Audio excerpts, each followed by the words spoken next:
So once we have adequately identified that the patient is at risk, obviously, and we've talked about how important prevention is, then there are several things that need to be considered as far as patient education.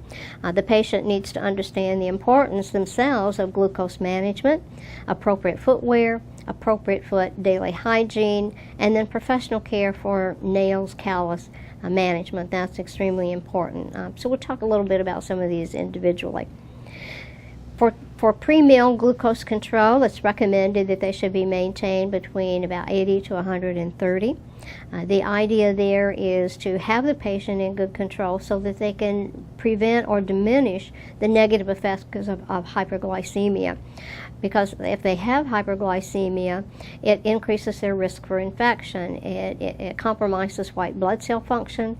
It also decreases collagen synthesis. So if they develop a wound, collagen is necessary for wound repair. And so you'll see that patients that are poorly controlled are at increased risk for infection. They have a lot of trouble with the ability to heal wounds, and then they have the difficulties with epithelialization. So hyperglycemia creates problems and then delays their ability to heal a wound if one develops.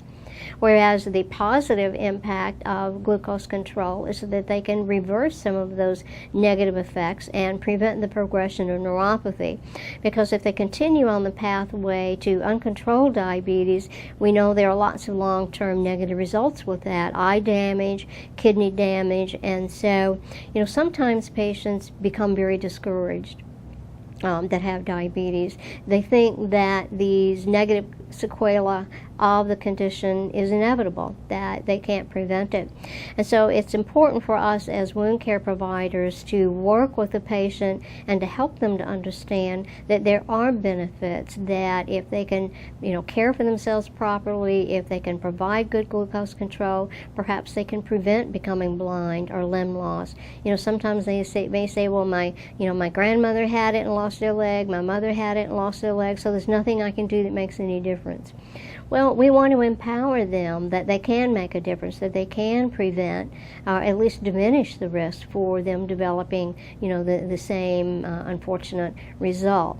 And sometimes we overwhelm them with our patient education, and so using short-term contracts with the patient to kind of encourage them to focus on one specific thing at a time, rather than saying, well, you need to fix your diet, you need to fix your footwear, you need to do this, do that, about 10 or 20 things, and then we walk out thinking we've done a good job. Pick one. Focus on one at a time. If you're focusing on footwear, focus on footwear, develop a short-term contract, get their agreement, and help them achieve that. Because once they start seeing some successes, then they'll be more willing to work on the next part of the program to maintain a healthy lifestyle. And so we mentioned footwear time and time again, and footwear is one of the major concerns when we talk about repetitive painless trauma. Patients that have diabetes and neuropathy absolutely must have correct fitting shoes.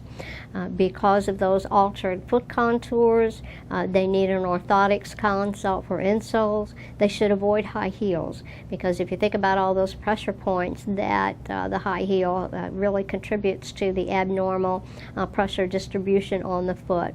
So properly fitting footwear is extremely important.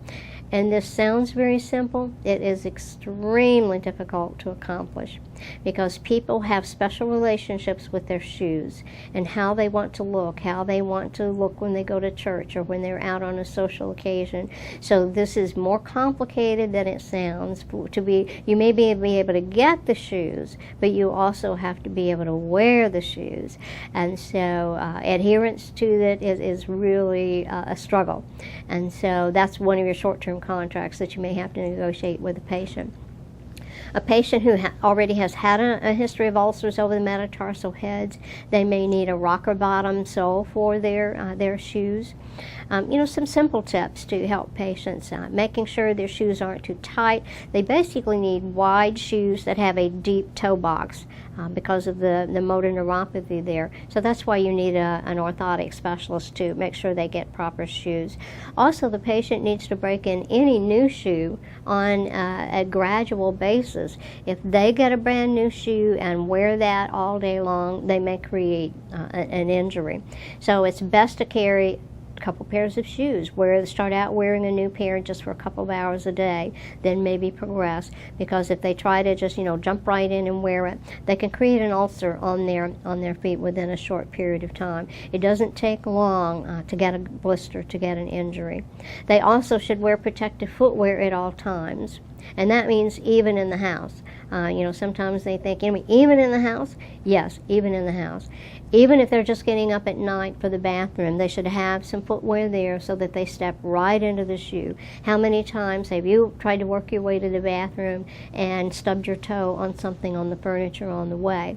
Well, with a patient with diabetes and neuropathy, and if they have additional ischemia, when they stub their toe, they wind up with an open ulcer. And here we go. And so footwear at all times. When they get up, they need to make sure they've got those shoes on.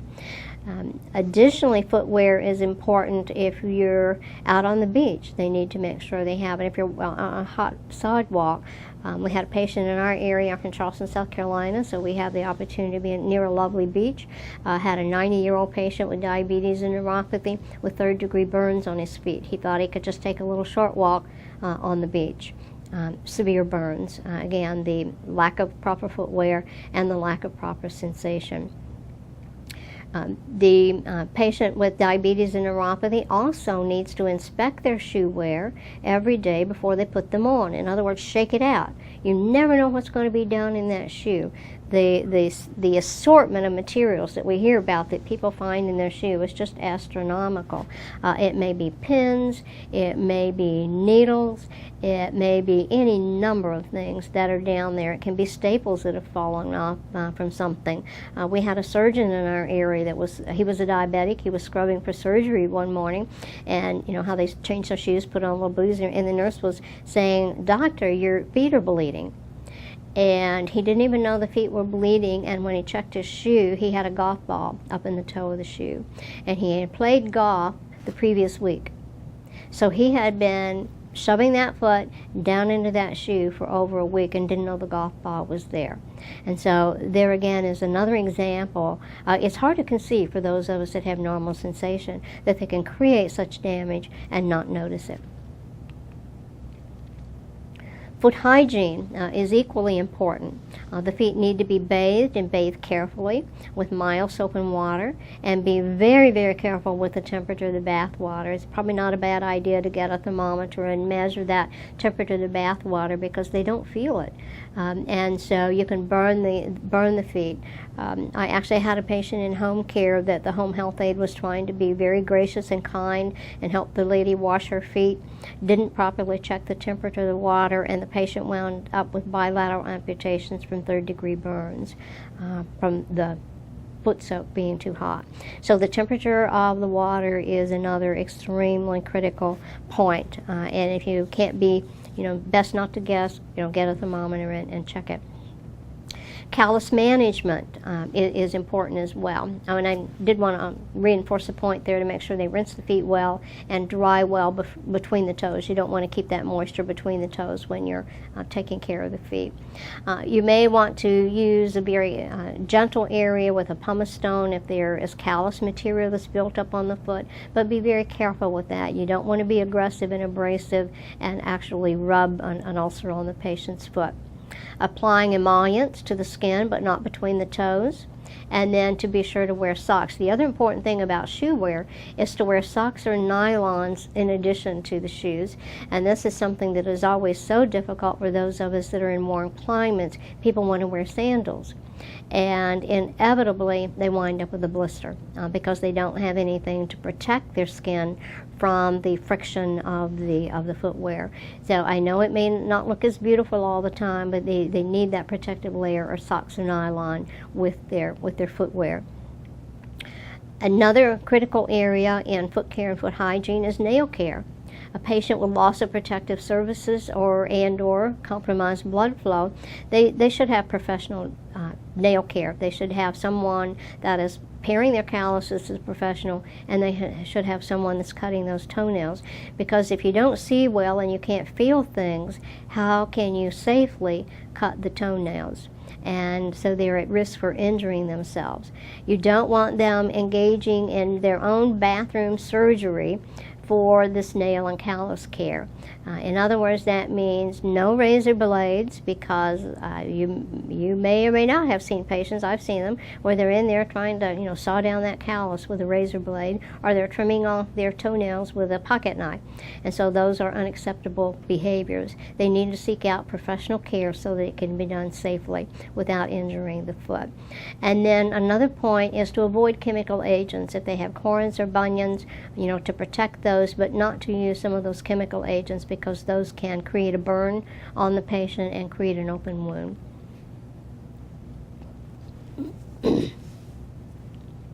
And so these patients really just have, there's an opportunity, it seems, on every turn for the patient to damage their feet or to injure themselves. And so because of that, the other aspect of care is that they need to do routine self-monitoring. On a daily basis, they need to check their feet, remove their socks and shoes, and do a good overview. Sometimes they may have to find an extended mirror if they can't see the bottom of their feet, so that they can examine the bottom of their feet. They also, one of the methods that can be very helpful is for them to check the temperature on their feet on a regular basis. There are these little nice handheld infrared thermometers that can be obtained. They don't require contact with the skin. You can kind of point and shoot, and that way these patients can identify if there's a possibility of the Charcot fracture beginning, because if they see that there's an elevation of temperature greater than 3 to 7 degrees Fahrenheit over any localized area compared to the surrounding skin, then they know that there's a problem there. There's either an inflammatory process or an infectious process, and they can get themselves to their care provider and have that taken care of. And then they should routinely see their healthcare provider 2 to 4 times a year. It depends upon the level of the risk. The higher the risk, the higher problems that they may be having, the more frequent they're going to obviously need to be seen. And always keep in mind, when you see a patient that has diabetes and neuropathy for any reason, check their feet. Check both their feet. I heard someone from the AD say if they come to see the dentist, have the dentist check their feet.